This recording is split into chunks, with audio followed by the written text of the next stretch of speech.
Virtual चुनावी rally के विरोध में गरीब अधिकार दिवस के मौके पर राष्ट्रीय जनता दल के द्वारा नेता प्रतिपक्ष तेजस्वी यादव एवं पूर्व स्वास्थ्य मंत्री सह डीएसएस संरक्षक तेज प्रताप यादव के आह्वान पर पूरे बिहार में राष्ट्रीय जनता दल के कार्यकर्ता एवं डीएसएस कार्यकर्ताओं ने थाली ताली बजाकर वर्चुअल रैली का विरोध कर सरकार के खिलाफ विरोध प्रकट किया।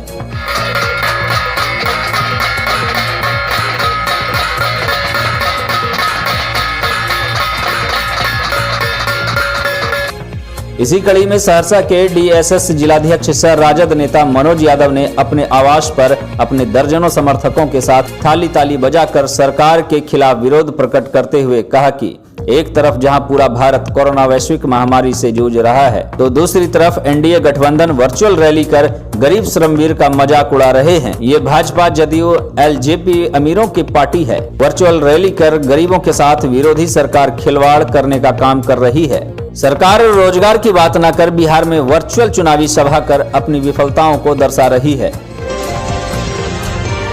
दिवस है आज पूर्व डिप्टी सीएम तेजस्वी यादव जी और पूर्व स्वास्थ्य मंत्री तेज प्रताप यादव जी के आह्वान पर जो है हम लोग सरकार का विरोध कर रहे हैं कि बीजेपी एलजेपी जदयू की सरकार जो है किसान विरोधी, मजदूर विरोधी, लेबर विरोधी मजदूर सरकार है। इस सरकार में जो है पूरा जो है अमीर की सरकार है, गरीब को जान मारा है। सैकड़ों गरीब जो है कोरोना वायरस में मर गया, उसकी सरकार को एक जरा सा परवाह नहीं है। इस सरकार जो है अभी का समय देख लीजिए, आज लाखों की सभा कर रहे हैं, चुनावी सभा कर रहे हैं अमित शाह जी, और ये इलेक्शन करना चाहते हैं। गरीब मर रहा है, गरीब का इसको चिंता नहीं है, इसको सिर्फ सरकार बनाने की चिंता है। इस सरकार को जो है 2020 में उखाड़ के फेंक देना है। बीजेपी की सरकार, एलजेपी की सरकार, जदयू की सरकार जो है जनता विरोधी है, गरीब विरोधी है, पूंजीपति की सरकार है। आज देखिए बगल में हम लोग कोसी पीड़ित हैं, बगल में हम लोग को बैनाथपुर में पेपर मिल है। आज वो पेपर मिल चलता, कितना गरीब मजदूर को मजदूरी मिलता, रोजगार मिलता। इसमें हम धन्यवाद देते हैं श्री माननीय लालू प्रसाद यादव जी को कि मधेपुरा में एगो रेल कारखाना लगाए और छपरा में एगो रेल कारखाना लगाए, जिसमें कि लाखों मजदूर खट रहे हैं। उसके बाद आज तक जो है बीजेपी की सरकार, एलजेपी की सरकार, जदयू की सरकार एक भी बिहार में जो है कारखाना नहीं लगाए, ना उद्योग लगाए। ये पूंजीपति की सरकार है, इसका हम लोग विरोध करते हैं, सरकार की विरोध करते हैं और विरोध करते रहेंगे। नीतीश कुमार यादव, मनोज यादव जी।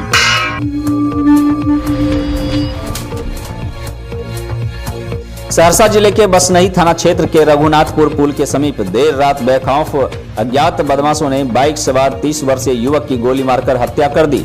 मृतक युवक की पहचान खगड़िया जिले के पसराहा गांव निवासी ओम प्रकाश सिंह के पुत्र अमृत राज के रूप में की गई।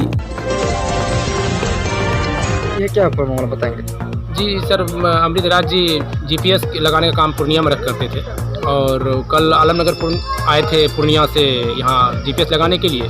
तो ये जब आए तो वापस लौट रहे थे, तो इसी क्रम में उसको बुलाया संतोष कुमार निराला और उसकी पत्नी चांदनी देवी बुलाया कि उससे पैसे लिए हुए थे, 5,30,000 रुपया लिए हुए था। कौन है उनका दोस्त? उसका ऐसे गांव से थे, कोई ये नहीं कि पूरा ये थे, गांव से था।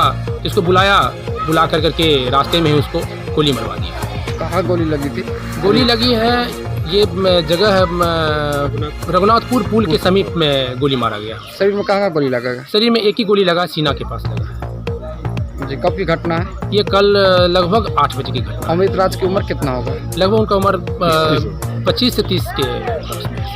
बताया जाता है कि अमृत राज वाहन में जीपीएस सिस्टम लगाने का काम करता था, जो देर रात शनिवार को आलमनगर से काम कर बाइक से बसनही थाना क्षेत्र के अगमा गांव के रहने वाले अपने एक दोस्त के घर जा रहा था कि इसी दौरान अज्ञात बदमाशों ने रघुनाथपुर पुल के समीप उसे गोली मार दी, जिससे उसकी मौके पर ही मौत हो गई। इधर घटना की सूचना के बाद बसनही थाना पुलिस मौके पर पहुंच शव को कब्जे में लेकर अग्रतर कार्रवाई में जुट गई है। गोली कांड हुई है, क्या है पूरा मामला बताएंगे? गोली लगी है, उसको पोस्टमार्टम कराने आए। कहाँ गोली लगी थी? क्या नाम है लड़का का? अमृत राज। किस जगह पर लगी थी गोली? गोली चेस्ट में लगी है। क्या नाम आपका? जय वल्लभ वर्मा। क्या है सर आप? पुलिस सब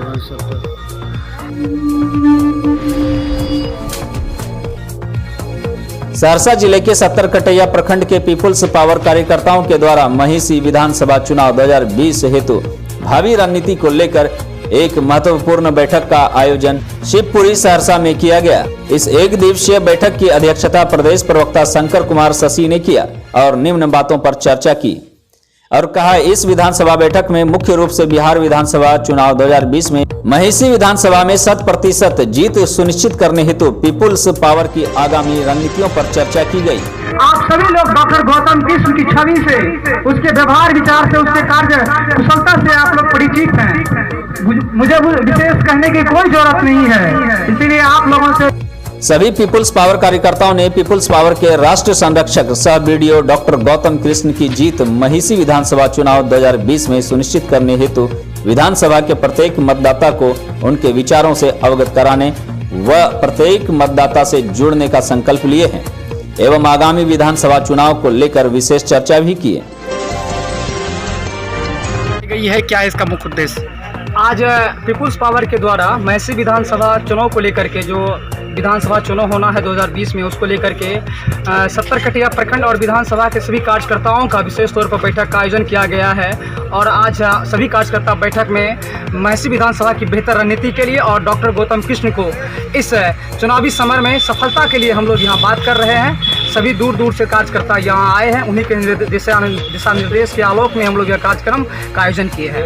क्या क्या इस कार्यक्रम में और इस कार्यक्रम में सभी तरह के जो हमारे कार्यकर्ता हैं, सभी प्रकोष्ठ के, उनका सुझाव लिया जा रहा है कि किस तरह हम लोग कामयाब होंगे। और उसके बाद हम लोगों ने कोरोना संकट को लेकर के सामाजिक दूरी, और सभी कार्यकर्ता हमारे सर्जिकल मास्क में है, सामाजिक दूरी का मेंटेन हुआ, सभी लोग सैनिटाइजर का इस्तेमाल किया है। यही हमारा मूल कार्यक्रम है। क्या नाम आपका? शंकर कुमार शशि, प्रदेश प्रवक्ता पीपुल्स पावर।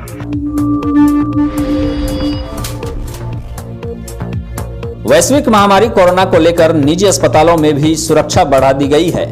अस्पताल पहुंचने वाले डॉक्टर से लेकर मरीज व उनके परिजनों के लिए अस्पताल के बाहर ही सैनिटाइज होने की व्यवस्था की जा रही है, ताकि अस्पताल के अंदर दाखिल होने से पूर्व लोग पूरी तरह सैनिटाइज हो जाएं और कोरोना जैसे वायरस को फैलने से रोका जा सके। ऐसे में सहरसा के गांधी पथ स्थित एक निजी सूर्य अस्पताल में ऑटोमेटिक सैनिटाइजर टनल मशीन लगाया गया है, जिसे अस्पताल के प्रवेश द्वार पर लगाया गया है। खास बात यह है कि इस सैनिटाइजर टनल मशीन से गुजरने पर ऑटोमेटिक मशीन के द्वारा सैनिटाइजर के छिड़काव से पूरा सैनिटाइज हो जाता है, जिससे अगर किसी तरह अगर कोई वायरस हो तो उसे बाहर ही खत्म किया जा सकता है।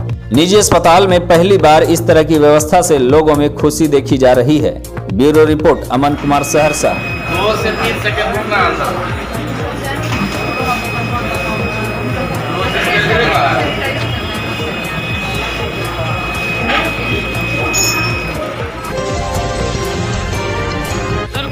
जिस तरह से कोरोना वायरस का भी महामारी चल रहा है, अस्पतालों में क्या तैयारियां की गई हैं और क्या सुरक्षा व्यवस्था की गई? जो भी पेशेंट और उसके परिजन आ रहे हैं, उसकी पहले थर्मल स्क्रीनिंग की जाती है। और आज एक सैनिटाइज़र मशीन मंगाया गया है, जिसमें लगभग 7 से 8 सेकंड तक फोटो स्प्रे होगा उनके शरीर और कपड़ों के ऊपर। इसके अलावा हमने फॉगिंग मशीन की व्यवस्था की है, जो हर दूसरे दिन फॉगिंग किया जा रहा है। ये ऑटोमेटिक टनल मशीन लगाया गया है। इस होकर जाने वाले इससे क्या इस मशीन से क्या होगा?